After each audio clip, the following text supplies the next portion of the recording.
Sliding into Monday like Mark Cucurella, people. Welcome to the Anglo-Italian pod. As always, my name is Rory, and I'm joined by my very good friend Adam. How you doing, man?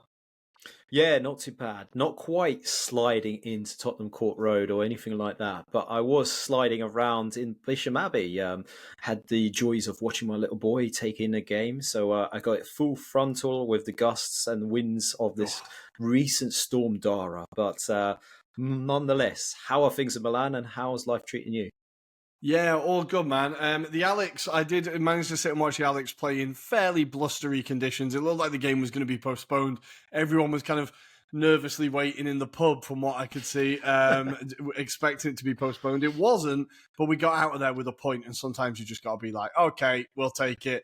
The conditions were definitely against us, but still up there towards the top of the table, so cannot complain. But the story that has shaken the footballing world this week and today, Adam.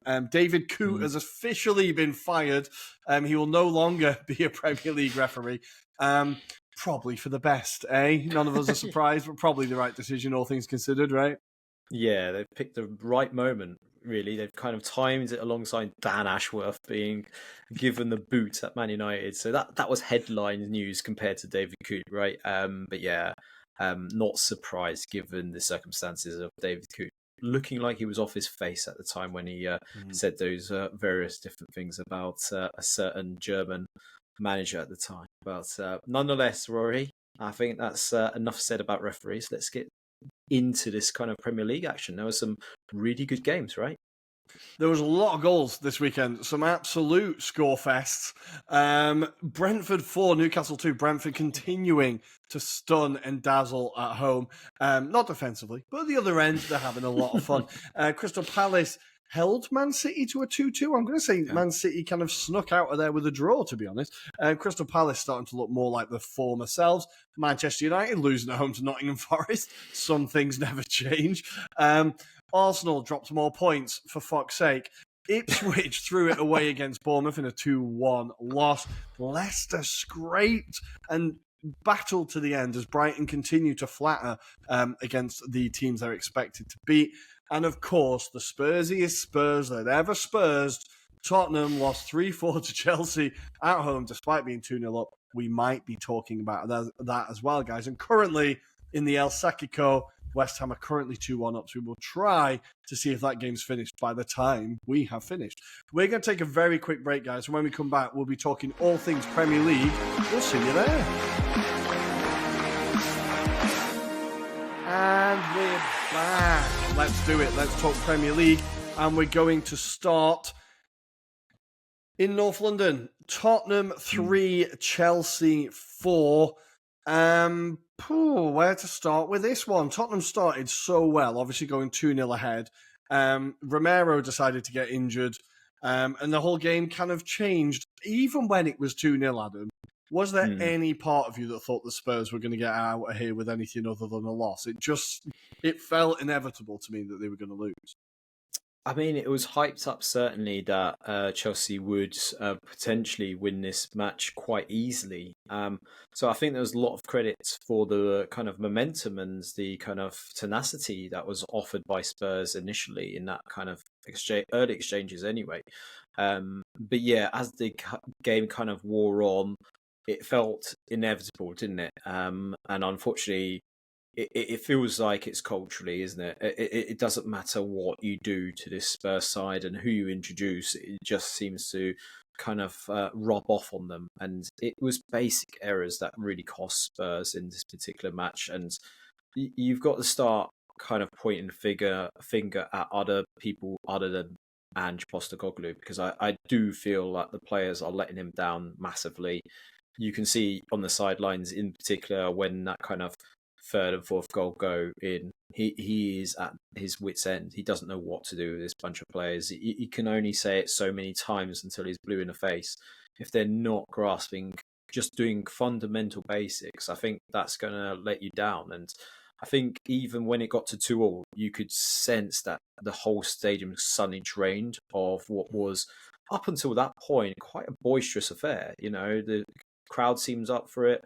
And, you know, the Spurs players had given them some optimism, but inevitably, as the kind of phrase is coined, it's Spursy, it seems to happen, and there's a mentality that needs to be shaken from this side. But yeah, I can't really put my finger on it as to why the players let it happen and why they kind of let it kind of be an acceptance almost, Rory. But a lot of credit to also Chelsea for the manner of how they approached it in that second half. I think Maresca got it wrong tactically by putting Caicedo in that kind of right back position. I think potentially there will be incidents that we'll talk about, but one of them was involving Caicedo and whether he should have been sent off. Potentially, I look back and kind of wonder why it wasn't potentially deemed at least bookable at that very moment in time. But yeah, we also have to call out Kulusevski with his elbow.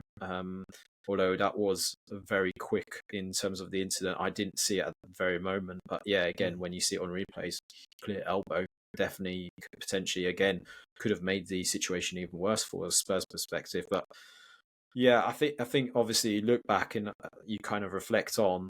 Unfortunately, Spurs are being let down by this team. They're being let down by individuals here at the moment, and they just don't seem to be carrying out the plan that Ange wants them to do. And I don't know what he can do now, respectively. It's almost like you might as well start playing some youngsters because they might grasp it better. I don't know. I feel like, look, this team can perform in 5-minute spells, in one game every 6 weeks, in an hour every 3 months, whatever it is. Like, they're just so inconsistent and across matches. And if you're a Spurs fan, you must look at that Man City performance and be like, okay, look, they caught Man City at the perfect moment, right? But you still can take nothing away from that performance from Spurs. They were outstanding. And they was like, everything clicked, everything was perfect. They were like just flying and destroying the best team in the country in the last 5 years, destroying them at home. And you think, wow, this is what you're capable of. But I said it then, they are not going to win another game after that for another couple of weeks. Like, it was just so obvious. And they seem to allow themselves, like you said, to just, it's like they're powerless when the momentum changes. It's like the second Chelsea get one goal, it was like, oh, well, we gave it a go, boys. And now we'll just kind of see what happens. And like, I just think a part of it is the players. Obviously, a huge part of it is the players. When you're giving away 2 fucking brain-dead penalties like that, I don't know why Basuma is flying in with a tackle like that. And Palmer is literally waiting for Pape Sarr to foul him. And he just pushes him in the back, throws him over. And you think, guys, you've got to, like, just a little bit of, it's not even IQ. It's just, like, not shitting the bed here is, like, all you have to do. And I think, as impressive as Chelsea were, and we'll get to that, they were handed this game by Spurs. Yeah. Like, Spurs just, like, oh, there you go, boys. There's the comeback in the London derby. We'll see you later, right? And it was just, like, embarrassing. But that being said, I also think Ange does have to take some stick here because he is not preparing this team. He is not preparing this team adequately enough defensively, right? We know that it's like, it's just who we are, mate. And, you know, we attack under all circumstances and we'll score 5 goals. And, you know, we're football purists. And how much fun is football purists when you're getting results like this? And when you're losing at home to whoever else, or you're losing to Ipswich, or you're losing, like, fans will put up with it for a while, but they won't put up with it forever.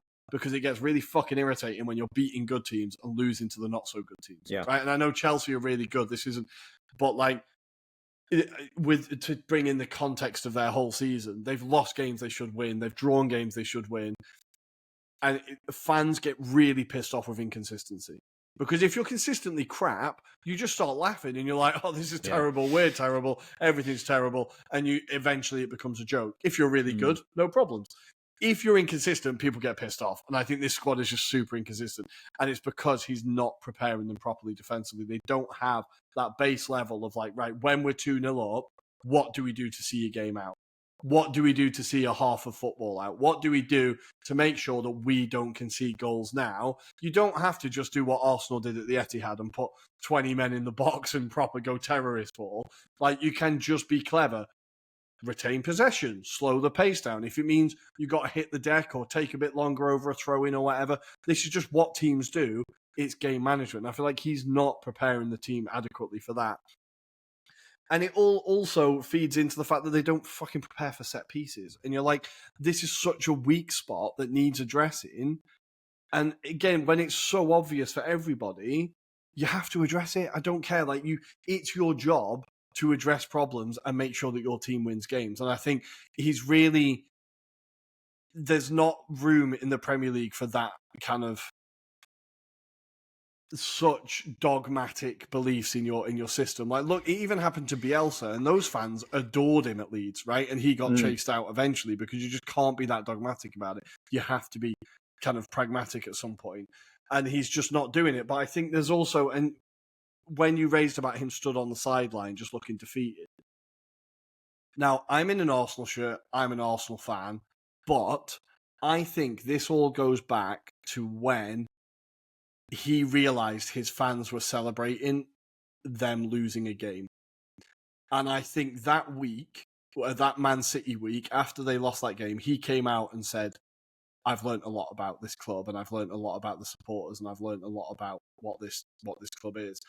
And I think since then, he's kind of lost a bit of the love and the joie de vivre for the club and for the job. And I think he's kind of just thinking, right, how can I get out of here without it being too embarrassing? I think this only ends one way now, unfortunately, with him getting sacked and the club kind of going in a different direction. So I think there's just been a slight disconnect since then, whether it's between him and the fans, because the fans are like, you don't get it, it's a derby. Arsenal winning the league would be the worst thing ever. Whether it's the fan, and since then, the narrative from what I can see about him, there has been more vocal dissent about Ange since that moment, right? Like, do you think there's something there? Like, I think that moment was a real sea change in his relationship to the club and how he was perceived. I think, yeah, if you're talking about how he kind of envisages his kind of pathway to trying to change the culture, I think that would have been the light bulb moment to kind of go, okay, maybe things aren't that easy, in terms of trying to change perceptions and trying to get them on side. But I would take exception to the fact that I don't think necessarily Ange Postecoglou didn't adapt here in this match, because if you look at all the goals, there weren't set pieces per se in this particular match. I don't think they were undone by that. What I do feel, I mean that as an example, as in you're not addressing the general weaknesses within your team, right?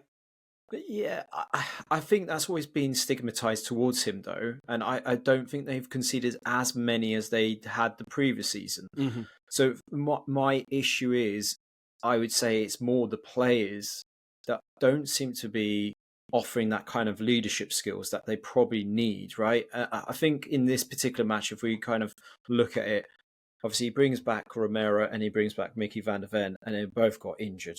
Mm-hmm. Now, you can't foresee that from happening, unfortunately. But I think they were two major influences in terms of how they go about their business. They're not Dragusin and Davis. They offer so much more in terms of their games. And I feel like they're missing that in the midfield. They're missing generals almost. Like they're missing people that can sort of articulate, right, you need to start pulling yourself, you need to do something. I just feel there's a lack of vocal characters within that squad. That's what the impression you see when you're watching them. Every time they went down by goal, you didn't see anyone kind of go, right, let's get ourselves together, let's try and at least keep the ball for 5 minutes and let's just take the sting out of the game. Like there was none of that.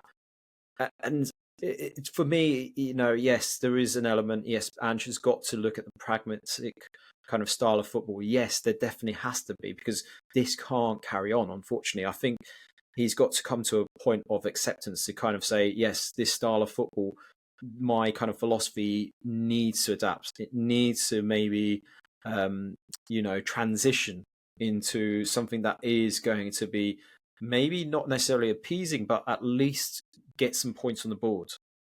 Try and grind out results. And I think we've seen, even with Arteta over his period at Arsenal, over that, where he's had very dark periods as well.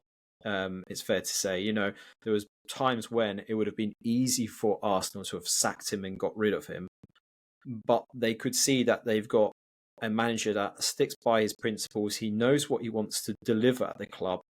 And I get the same sentiment with Ange. I think what the maybe potential difference is that Ange is maybe a bit stubborn in terms of his approach, whereas Arteta is more learned. He's happy to kind of adapt and learn from his mistakes. I think also something that's been alluded to for a long time is the backroom staff not necessarily seeing eye to eye.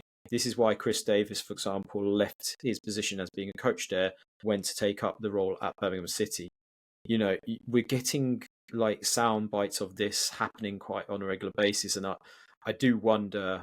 Yes, there is an element of what you say is true, but it's also about personnel within that kind of environment, whether they're adapting to what he wants. And I look at, say, Son's performance in particular as a good example of how much his levels have just dropped over time. And it's been kind of almost feels like it suddenly happened, but actually it's been on the core for the last few games. If you look at the last 10 games, he's not offered the kind of same anticipation, the kind of like attacking flair that we are usually associated with Son in terms of his appearance. Even when you look at the wing plays for this particular game, Brennan Johnson and Timo Werner, when he came on, they really didn't offer anything when they were on the pitch. And you kind of wonder, right, you know, these are the areas that you expect more from Spurs. You expect them to run down constantly and be a menace, but you didn't see that for the fruition of the game. And I think it's just maybe potentially there needs to be a clean break somewhere. But I wouldn't necessarily go to the lengths of saying it's Big Ange's fault, but I do think he needs to learn to adapt. He needs to really wake up and kind of look at what can I do to make this team more balanced? What can I do to, at least to your point, at least try and grind out results that won't make it so much more laughable at yourself and the situation? Because at the moment, it just feels like it's a toxic atmosphere. Everyone hates each other because the fan base certainly, they're pretty much split now, I feel. Although there is still some sound bites of, you know, Spurs fans believing in Ange. I think if you ask the majority of Spurs fans, I think there is a split 50-50 between them in terms of do they trust Big Ange or do they, you know, go their separate ways. But, you know, I think also it goes back to a conversation we had on the Italian edition of our podcast, which is around Milan and their situation. Do we trust the board that are above his head to make a sensible decision? This is probably the longest that actually I've seen Levy stick with a manager, which is surprising. I think he's genuinely trying to see this out because I don't think he wants to be seen as that guy that sacks him. But honestly, Rory, even if he does make that decision, I think whoever he gets in is going to be his last chance, you know, in terms of trying to change. This is Levy, I mean, trying to change that kind of culture, because at the moment he's being stigmatized of he's the man that has tried to change that kind of philosophy, that culture, but it's still sticking to that club. They haven't won anything in his tenure, and you have to question, like, you can make as much money as you like, but if you're not bringing like any cups, any success, it means nothing to the fan experience. They don't care about how much money we're making. It's great that you're stable, but actually fundamentals is, are you competing? And I think it always alludes to that Chiellini quote, this is the history of the Tottenham. This is unfortunately what they're going to be known as. So, Rory, I mean, if we were to go down that rabbit hole, who do you think is an ideal replacement for Ange? I don't think it matters. I honestly think you could appoint Pep Guardiola. You could appoint Arteta. You could appoint friggin' Ancelotti. It doesn't make a difference. The problems, how many managers have come into that club? It's been 10 games. It's the second coming of Christ. It's a new dawn at Tottenham. It's, we're going to challenge this time. It's, we finished this season. We didn't finish this season as strongly as we liked. But next season, you know, and then that, it doesn't start as well. And then, okay, we need to sack the manager. And then we're back to new manager, 10 decent games, second coming of Christ. They're going to win the league. Doesn't feel as good. Okay, maybe this guy, we finish weekly, and the cycle just fucking repeats, and it repeats, and it repeats. I don't think it matters who they appoint. Levy has had all these chances, as far as I'm concerned. He's been in charge of the club 20-odd years now, right? Commercially, as you said, incredible job. Their stadium is unbelievable. It looks like a toilet bowl, but it's one of the best stadiums in the world, right? And like, the profile of the club, the marketability, all those fucking shitty words that I hate that are in football, through the roof, right? But as you said, they're not competing. And I think what he needs to do is be able to appoint someone in the club. If he doesn't want to step back and sell the club, right? You have to appreciate that you are not the man to make footballing decisions. You are not, it is not your forte. It's not what you're good at. You stick with the balance sheet and all the, taking the club name off the badge and all that, whatever you want. But someone who makes the footballing decisions, you need to appoint someone who knows what they're doing, because you have to find the right person that you're going to give full trust to. And then more importantly, you have to back that person. Now, Tottenham have spent a lot of money, but I think they've spent money on good players, right? They've got a lot of good players in that squad, but not great players, right? So they went out and got James Maddison, a player who is good, but none of the other big clubs are after. Solanke, good striker. None of the other big clubs are after him, right? Kulusevski, very good player. None of the other clubs are really after him. This is a bit of a rebirth of his career, but his career was only going one way at Juventus as well, by the way. I think what Spurs need to be doing is actually back themselves and try and get the big players. Try and get the players that, like, I don't want them to do this, but like Arsenal at one point turned around and went, we're going to get Saliba. He's going to be the best centre-back in the world within the next 5 years. Bang, we're getting him, right? We're going to get Martin Odegaard, right? You need those players that raise the floor. And I feel like Spurs' players are always the same level. They're always good, but they're not great. And you're like, the one player you had was Harry Kane, and you put fuck all around him. Like, and you think, they're just not ambitious enough on the pitch. I think they need to back themselves to try and win the signature of a player that other teams want. I feel like they always get the players that other teams were looking at, but ultimately didn't get. And I think whilst you're doing that, you're only going to stay at that level. You're never going to win the league. You'll get to fourth, and I saw Arsenal do it for 10 years, right? Yeah. But you will stay at that level. So I think there has to be a complete overhaul of their approach to the game and how they sign players and who they sign, because the lack of ambition from the club is what's killing them. And I think this is what the frustration of the fans is that they're not getting the players that other clubs want. They're not going, right, who's the best player in the Premier League at the moment outside the top 4, top 5? We're getting him, right? Arsenal turn around and get Declan Rice. Thank you. He's the best midfielder in the league. We've got him, right? United did it for years. Chelsea do it and still doing it, right? The big clubs, they get the best players because that's how you win the league. And I think Spurs just need to raise the level of player they're bringing in, because even like a player like Basuma, Brighton, people were fighting over him, but he's completely rotted away at that club now, and you'd be lucky to get 15 million for him. Like, I worry what's going to happen to Van der Ven. Cuti Romero, I've always think is a loose cannon, but you couldn't sell him now. Like, I think there's just been a rot in that, and they just need to improve the level of that squad. I know there's a lot of young players, and they'll say Brennan Johnson is a decent young player, and Udogie is a decent young player.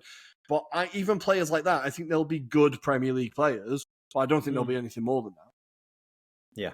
Yeah. No, I agree. I agree with your sentiment. Yeah. And I think that's where the issue lies.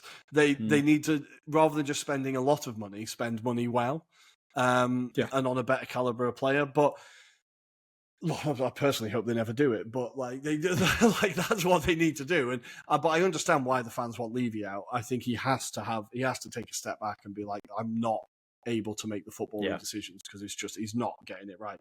But someone who is getting it right accidentally, Clearwater Group, god damn, they accidentally stumbled across the best young manager in the country. No, I don't know. Maresca's doing a hell of a job with that chaos. And look, I don't want to be too revisionist about this, because I still think, what is it? A couple of hot days doesn't make a summer. I know that's not the saying, but something like that. Like, they're on a good run of form. They've had a very good start to the season. I still think that it's a risky approach they've taken with these young players and bringing in, banking a lot of 9-year contracts. But as it stands, it looks like they're having 2 11s available. This young, exciting team. Even if they don't do it now, it feels like Chelsea will do it in about 5 years, right? Yes, yeah, it certainly does. I think you only have to allude to Cole Palmer's response to being asked about being title contenders as like, Eh? not this season. No, Yeah. no. What are you talking about? Kind of thing. And yeah, you feel even on the balance of yesterday's match that there is just a few areas that they just need to maybe just get a bit more depth, or potentially, as you say, that caliber of player that could maybe help them reach to that potential. Like for me, I still stand by the position that they need a goalkeeper still, despite the fact that they've got fucking 9 or 8 on the books right now. They do need a better quality centre back. Mm. Someone that either sits with Levi Colwell or just someone of that Thiago Silva, experienced Experience. heads, someone that can guide these players through it. I think that's what they're missing right now, because it's been shown on a few games that they're being a bit naive in terms of reading moments, typified by actually yesterday, the moments that Spurs did score their goals, you know, Levi Colwell being beaten by Dominic Solanke, an experienced head would kind of guide him and shout, someone's behind you, and ensure that that doesn't happen, for example. And then for me also, as much as I will credit Nicholas Jackson for having a better season this year, even last season his goal return wasn't terrible. It was It's just good. more for me, I think, to elevate Chelsea to that kind of position where you're kind of saying, right, this is a scary proposition. I wouldn't like to face on this side. You need someone that's going to be of that level. For me, the ideal would be someone like an Osimhen. I think Hmm. it's mad that they didn't even gamble on him. But yeah, that's the caliber of where I think if Chelsea can add those kind of combination of players with that kind of level, then they certainly evolve into something even more scary. But we have to credit Maresca as well for the style of football, his principles here, Rory, because he did allude to the fact that he's only sticking to that 26-man core squad and the rest are somewhere else. He doesn't see them as part of the future. And, that has allowed that kind of refreshed, rotated kind of look, especially in the European competitions. It's allowing players to get game time. I think you may still see some of these players potentially transfer off in January, potentially Mm. to get more game time. I'm thinking of the likes of maybe Nkunku, because he hasn't necessarily, I think, since he's been reintroduced, not really settled in. It'll be interesting to see how João Felix maybe gets Yeah. more game time going forward as well, because I have seen the odd appearance from him, and again, he does look threatening as well.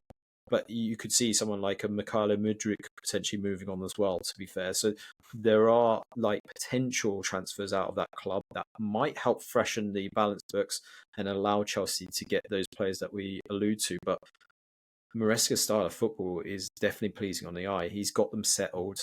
You can see that they are actually thriving in that environment. They look, every time that they go on the attack, like they're going to score a goal. They look threatening.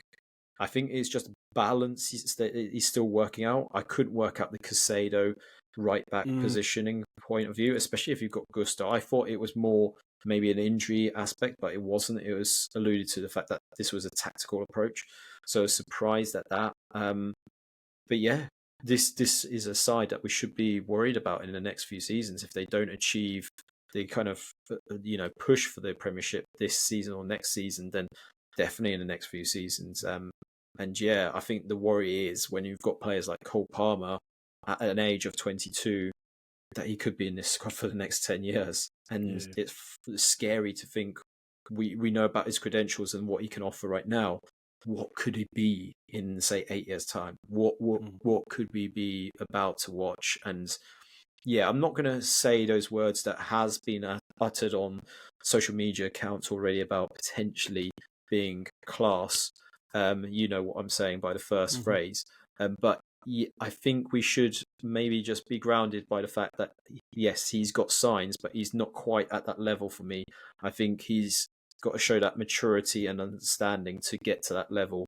But yeah, boy, what a talent is Cole Palmer. Incredible. It's it's frightening how good he is. It Mm. genuinely, like, I have to say, like, the only thing that stops me from at the moment is like making me hold off is the fact that he's not been around that long. he's not done it like consistently across seasons yet. I know he had like a decent season last year and like really kind of exploded last year, but this year, like, you know, he's continuing it. And then if you get into a third season, he's still, and you're like, okay, yeah, no, this guy's here to stay, and I'm sure he is. I just think, as with young English players, they get overhyped very, very quickly, and I think it's happening a little bit. Like after this game, obviously, like it was his for the third goal, the Enzo Fernandez goal. It was him that kind of created it as all the Spurs players ran to him and created the space for Enzo Fernandez to come through.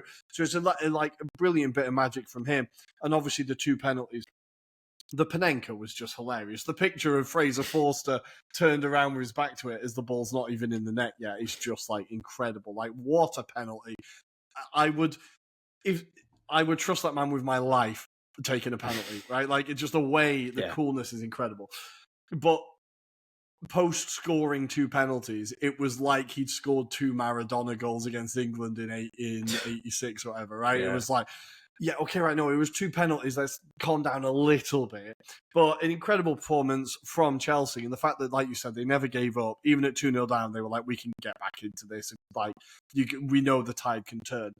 And the only issue for Chelsea, I think, is going to be selling players because they're all on 9-year contracts. So, like, how do you negotiate with a new club and have to pay off that contract or whatever? I think selling players for them is going to be an issue, but it's not what we're talking about now. This win is massive for them, obviously, because City dropped points this weekend, Arsenal dropped points this weekend. They're the one team to put a little bit of pressure on Liverpool at the moment. And I think the real bonus for Chelsea is that nobody expects them to do anything. Like, nobody really expects them to be there. Like, I think the only pressure for them is to get top 4. So they can just ride this and see where it goes. And I think they've genuinely got a shout. Like, I think they have a real shout of doing it this year because, like I said, they can rotate their 11s and the variety of attackers they have. Like, all of them run at you, which means you get a lot of penalties because people panic and tackle. But you've got Neto, you've got Sancho, you've got Madueke, you've got Mudryk if you ever want to play him, you've got João Felix, you've got, like, just, Jesus Christ, how many attackers have you got? Scary. And you just bring them all on, and Nkunku and whoever else, and you think the variety in which they can hurt teams is genuinely quite frightening. So I think not less quietly now, but quietly they have a real shout of actually challenging. And if they did, it would be genuine. Like, obviously they've spent £1 billion, as Carragher said. It isn't like a fairy tale, right? Like, it's not the underdog story. It's not romantic, but it would be a very big statement from Maresca and his capabilities. Because we say it every week now, I feel like, but I'm just so impressed at how he's dealt with it, because you have to have such a big personality and your convictions to be like, to get all those people to listen to you and buy in, and like, it's just, it's insane. 100%. So I think genuinely, I'm not often like in awe of Chelsea, but at the moment I'm very, very impressed and like enjoy watching them as much as I hate them. I enjoy watching them, and they're always fun, and they've got players that I like, and it's not quite as irritating as Mourinho's Chelsea. So, you know, not too bad. So overall, a good weekend for them, a terrible weekend for Spurs, and it made my weekend a little bit better to be able to laugh at them. But we've done quite a lot on that game. I kind of saw that coming, I'll be honest, because where do you start with that? But let's move on to, it's not even a headline anymore, Adam. No. United losing at home to Forest isn't even headline worthy. I dreamt for days like this. Not Manchester United 2, Nottingham Forest 3. Before we do our bi-weekly or monthly moan about Manchester United, let's credit, we have to talk about Forest, because they're having a very, very good season. After the Arsenal performance, I thought, maybe they had a bit of a wobble. There was a bit of a like, are they getting found out?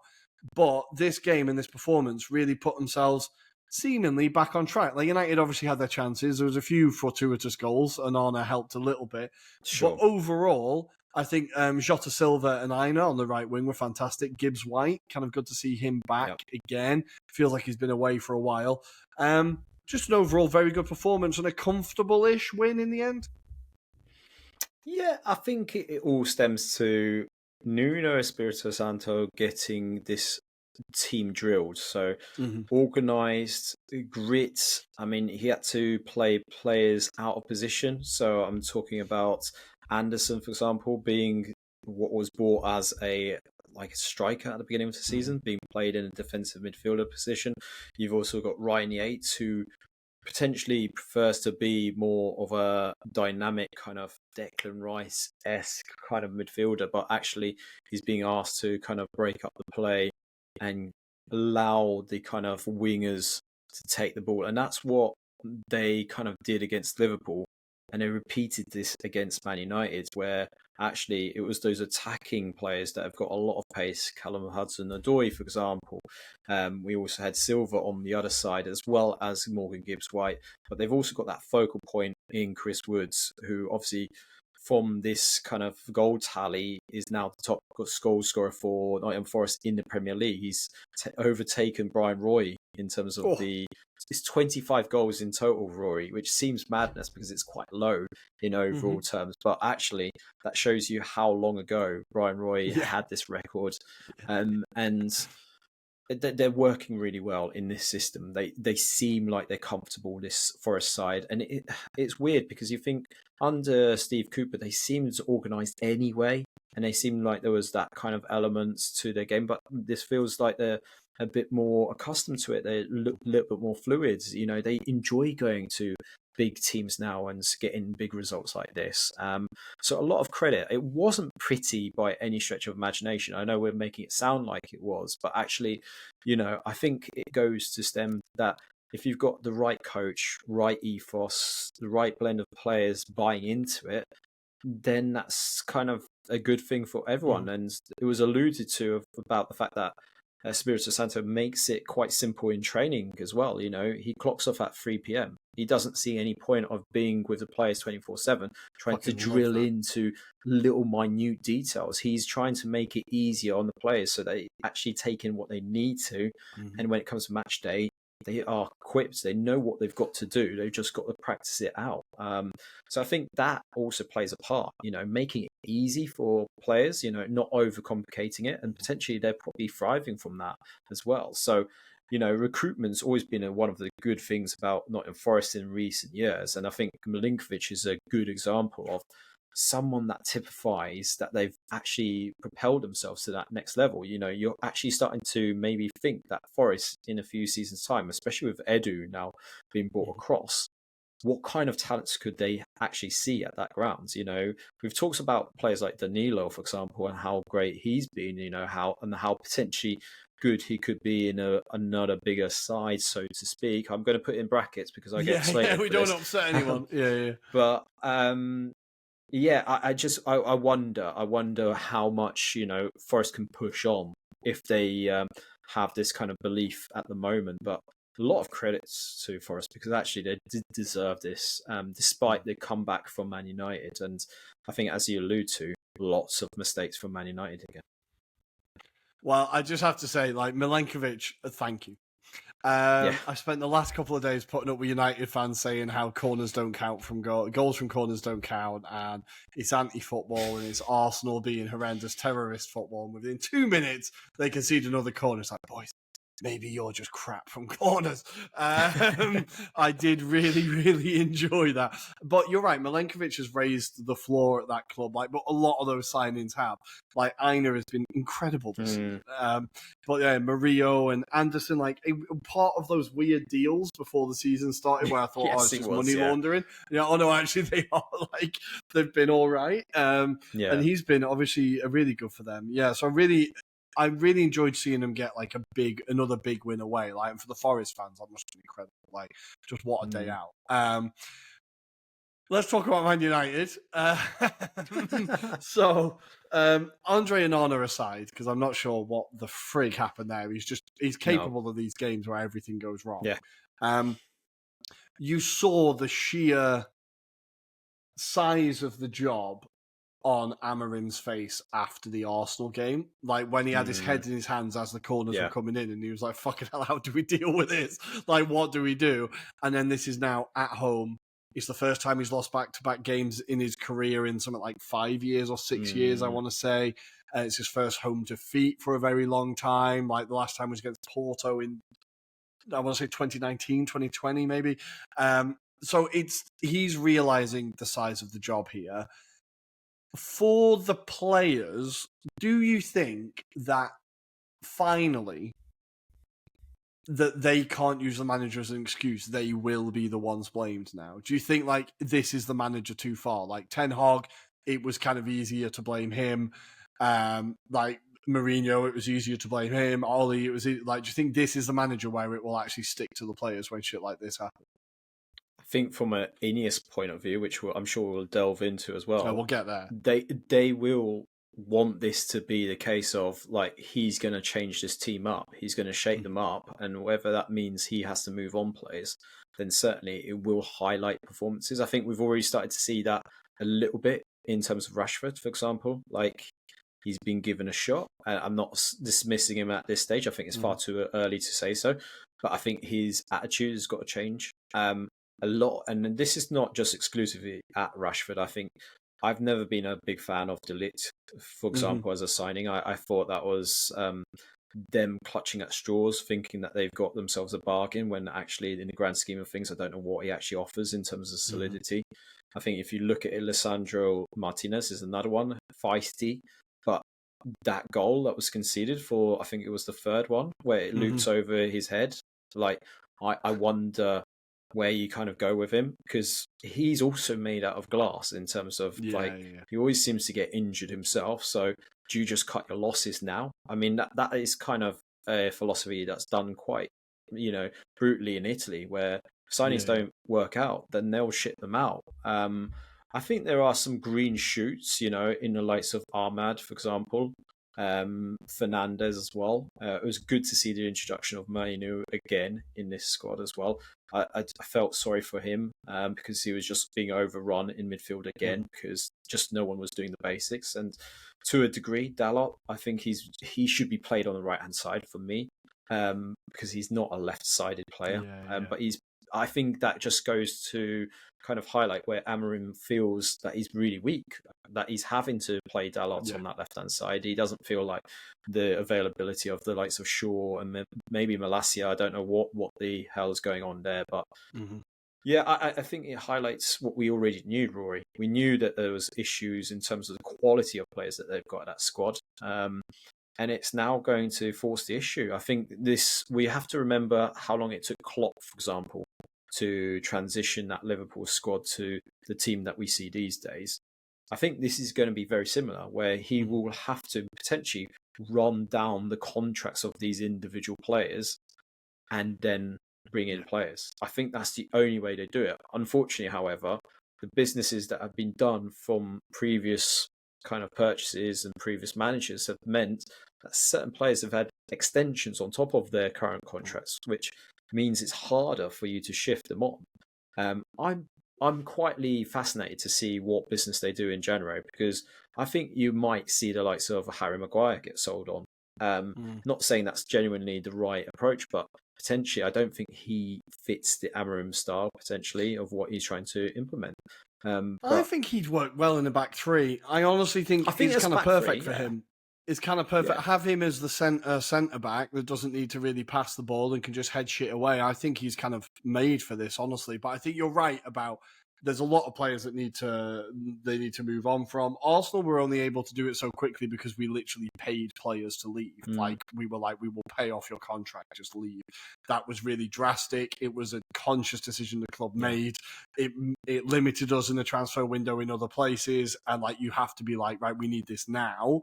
Yeah. If you don't want to do that, and from Ineos's general behaviour, I feel like they're not into spending needless money, then it's going to have to be a patient process. I think Amorim overall, obviously, none of this is really his fault.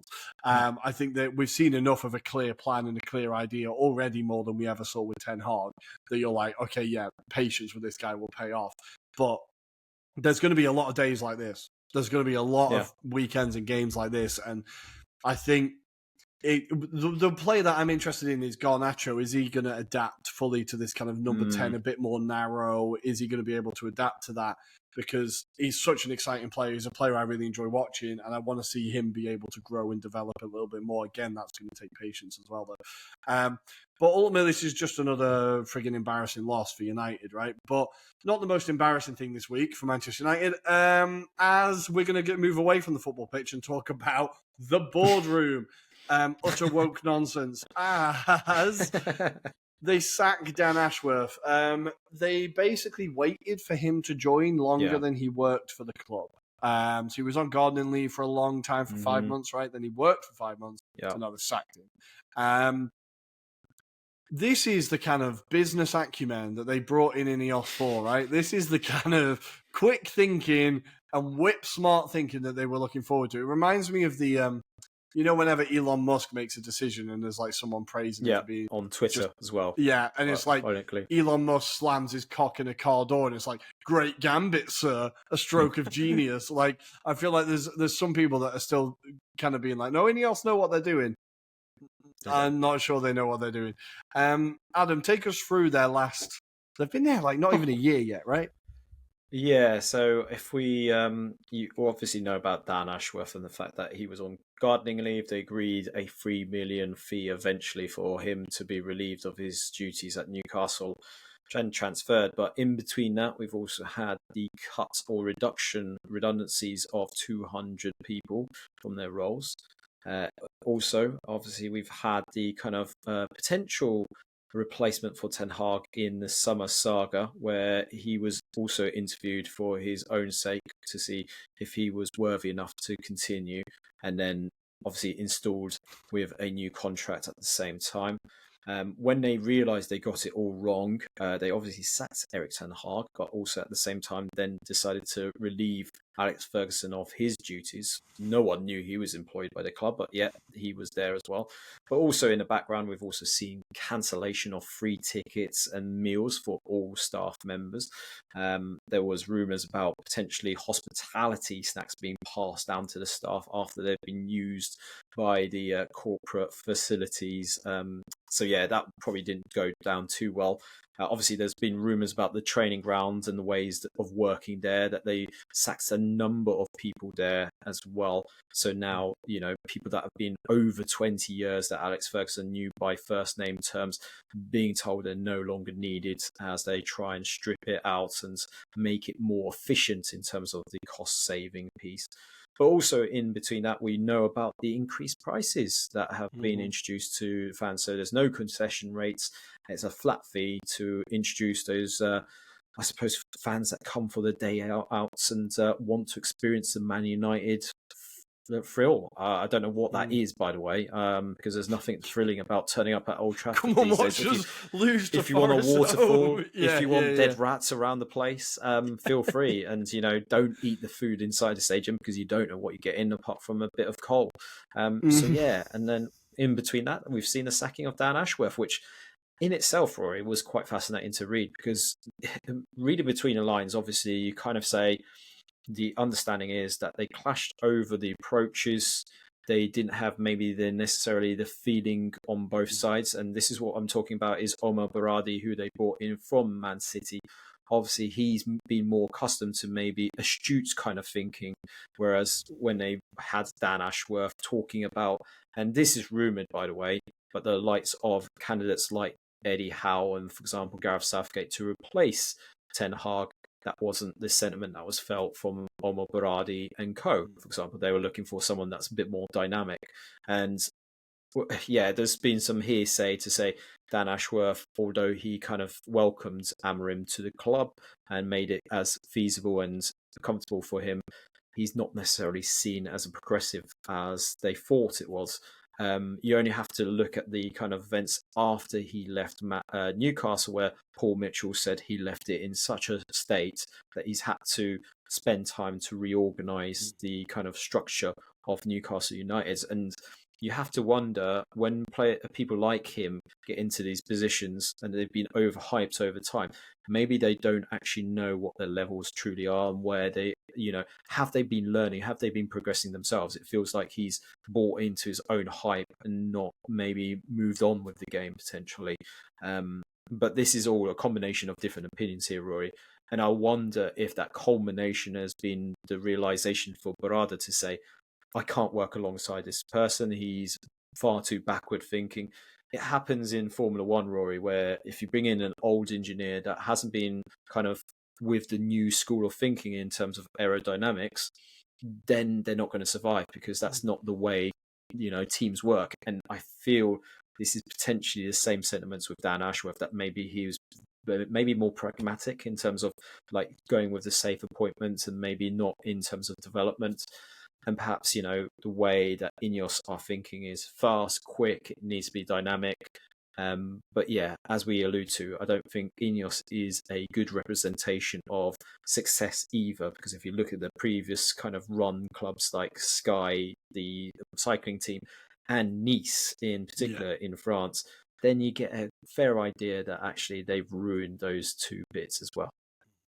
Yeah, it's definitely not encouraging, and I think we've said it when they took over, and we've said it kind of periodically since. There was kind of an assumption that because they knew they were going to be better, and I think they're just not. They're the only bonus they have is that their surname isn't Glazer. Like, apart from that, they seem to be even more malicious towards like fans and staff, and that quote is mad. Where it's like, I don't see any reason why a Manchester United ticket should be cheaper than a Fulham ticket. It's like, well, mate, look at the average property prices around those stadiums. Yeah. Look at the cities that you're in. Look at the without being like, I don't think it's like harsh to say, but like it's in not a particularly rich area of Manchester, right? It's not like if you've sold yourself on this being the man of the people from Manchester United, fan for life, etc. You can't do that and then have such a little idea of what the situation's like in that city, or such little care for what things are like in that city, because it's one of the two. And I think it's really fascinating to see that, like, and fair play to the Man United fans, like, they will stand up, they will protest, they will tell you exactly what they think, and they know what they want their club to be, and they are absolutely right. Like, we're losing the soul of football. We've arguably already lost it. And thank God the United fans are still being like, out there and being like, we want, like, I saw so many posts of like, I'm taking my lad to his last game at Old Trafford if it stays like this. Like, because he's excited to come to this game, but I can't afford to take him to another one. Like, but they ultimately don't give a shit, do they? And no, like, of course not. All club allegiances aside, it's just a really shitty situation for United fans, because now when your club is in its lowest point since the 70s, 80s probably, you want to be able to turn up and support your club and be like, we're like, support them through this, but then you're getting fucking priced out of it. So you either put yourself into debt to do it, or you have to watch from home. And then that's what they want. The less local fans, the less vocal fans are left at home and not outside the stadium. I don't know. But it just seems really just mismanagement and malicious management from the very beginning. And again, they said they cancelled the Christmas parties this year for like the staff. Like, what does that cover? 30 seconds of Anthony's wage? Like, what are we doing here? Like, what are we...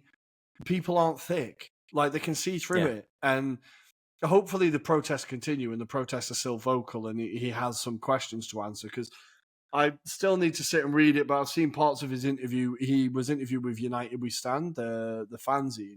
And by all accounts, it didn't go or come across particularly well. But hopefully he continues to be pushed on these things, because he's clearly just a bit of a bastard. Because to treat the staff and the fans like that is just well out of order. But look, great win for Forest. But we're kind of running out of time in the show, guys, because we kind of got carried away with both of them. But I think hopefully it was interesting. Elsewhere in the Premier League, let's very quickly go through Aston Villa. They got their win against Southampton. Eventually, John Duran with a goal. Southampton continued to be crap. Brentford, a great fun at home. Adam, we had a reporter in the stand. How did it go? My father-in-law. He described it as very Jekyll and Hyde from Brentford perspective. Very good when they're in attacking mode, but a minute later, absolutely shit was his words. Just letting it come through emphatically. But this is the story of Brentford. Unfortunately, they do really well at home, not very good away from home. Build up momentum, some great players. Damsgaard has to be highlighted in particular for what he's transitioning into, as well as the likes of Wissen and Buemo. But great performance from Brentford. Maybe more question marks about Newcastle, Roy, because I think this has been kind of building up over time, and you question what happens with Eddie Howe going into this second part of the season potentially. I don't know, but yeah, maybe some question marks at his door as well. Winless in 4 now, Newcastle. 2 losses and 2 draws, down in 12th place. Scored 19, conceded 21. Like, it's all a bit grim. Looks like they're running out of time. Looks like they're running out of ideas there. On their day, they can beat anyone. They beat us. They gave Liverpool a game. It just feels like they cannot get that consistency together. Elsewhere, let's go for Crystal Palace 2, Manchester City 2. Rico Lewis with possibly the most deserved sending off of the season.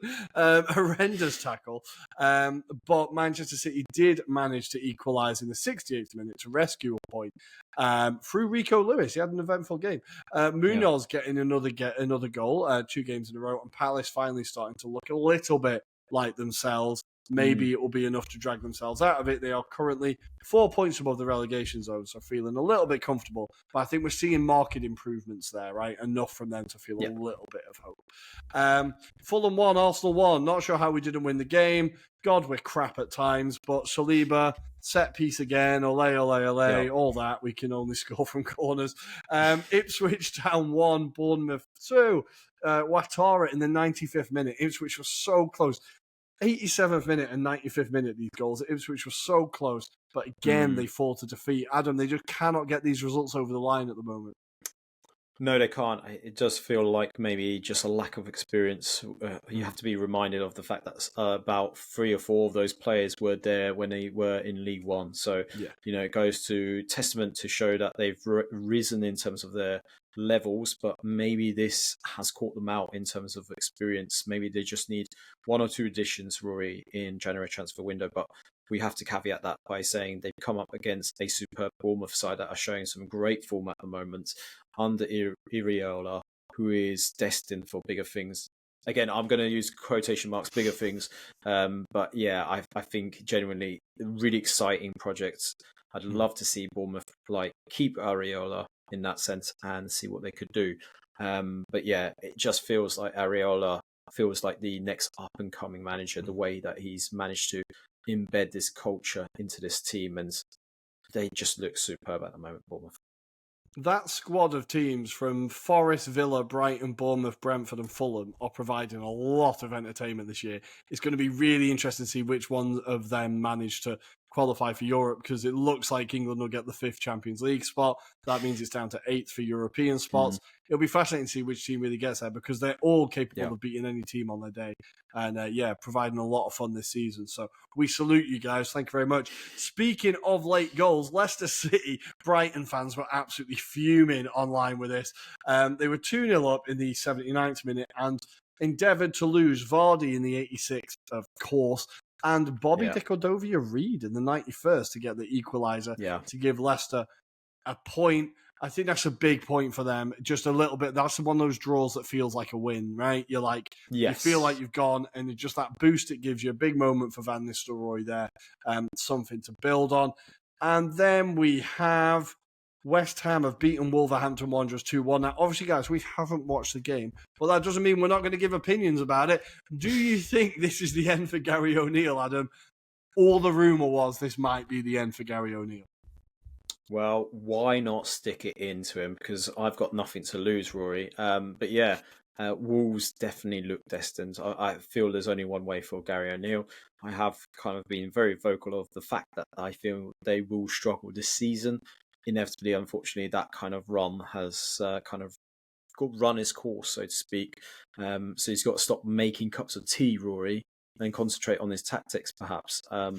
But yeah, I feel like there's elements to why Wolves are struggling. And obviously, when you lose to Everton only a few weeks ago, 4-0 it was, unfortunately, these kind of things build up. So I think it won't be long till we kind of see the boots to Gary O'Neill. And yeah, I think they need someone that is potentially more tactically astute. But the rumours are that they might be trying to go for West Bromwich Albion's Carlos Corberán, which hasn't gone down too well, as you can imagine, given the close rivalry between the two. Corberán has ruled himself out of the running, though, to be fair. I've just seen David Moyes linked to the job. That would be interesting. Yeah, I think he's not much longer for this Premier League world, is he? Lopetegui, I think that buys him another week, but no one really will be putting too much on this win, I think. But good, guys, that was the Premier League week. Sorry we had to rush through all the end, but, Tottenham and United, we have to talk about them, right? So much to get through. Let's take a very quick break, and when we come back, we're going to preview all the European action midweek and next week's Premier League action. And we are back. It's time for the midweek European action, starting with tonight, as you guys are listening, Girona hosting Liverpool. Nice little trip there for Arne Slot and the boys. Aston Villa getting a lovely trip to RB Leipzig. I fancy Villa to get a result there. Leipzig not doing too well in the Champions League this year. Villa obviously doing very well in the Champions League this year. Maybe they can get a big result to add to their collection this season. Then we have the big one, the two teams that nobody likes to watch at the moment, Juventus taking on Man City. Adam, this is an Anglo-Italian game. How do we see this one going? I have a sneaky feeling about Juventus. What do we think? I think we alluded to a little bit in the Italian edition, so make sure you check that out. But this won't be a pretty game by any stretch of imagination. Juventus really much struggling at the moment, but still unbeaten somehow. They lack clinical edge at the moment. But obviously, Man City struggling for form.